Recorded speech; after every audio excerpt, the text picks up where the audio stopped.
In this week's problem, we're given a rectangle made up entirely of squares, and we're also given that the two smallest squares are 1 by 1 squares. Our job is to find the perimeter of the rectangle.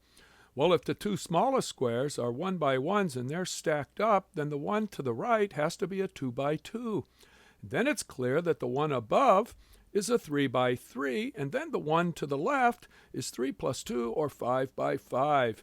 And now the next one below must be 5 plus 3, so it's an 8 by 8. We go over to the right, it has to be an 8 plus 5, or a 13 by 13.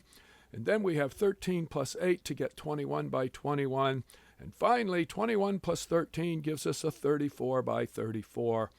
And by now, many of you have answered the no credit extra problem that this sequence of numbers is called the Fibonacci numbers. And of course, the Fibonacci numbers share the name with a very long-running Latin middle school club, the Fibonacci Club. And another neat thing that some of you may have recognized is that this is called the golden rectangle, and the green thing inside is the golden spiral. And another neat thing is you can shrink it and add on, do it again, and in fact, you can keep going forever.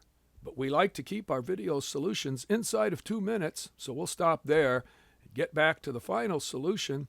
We've now labeled the outsides of the squares that we need in order to get the perimeter of the entire rectangle, and now we're going to add them up. We start on the left, 34, plus a 34, plus an 8, plus a couple of 13s, then a pair of 21s, and finally, one more 34. We add them all up.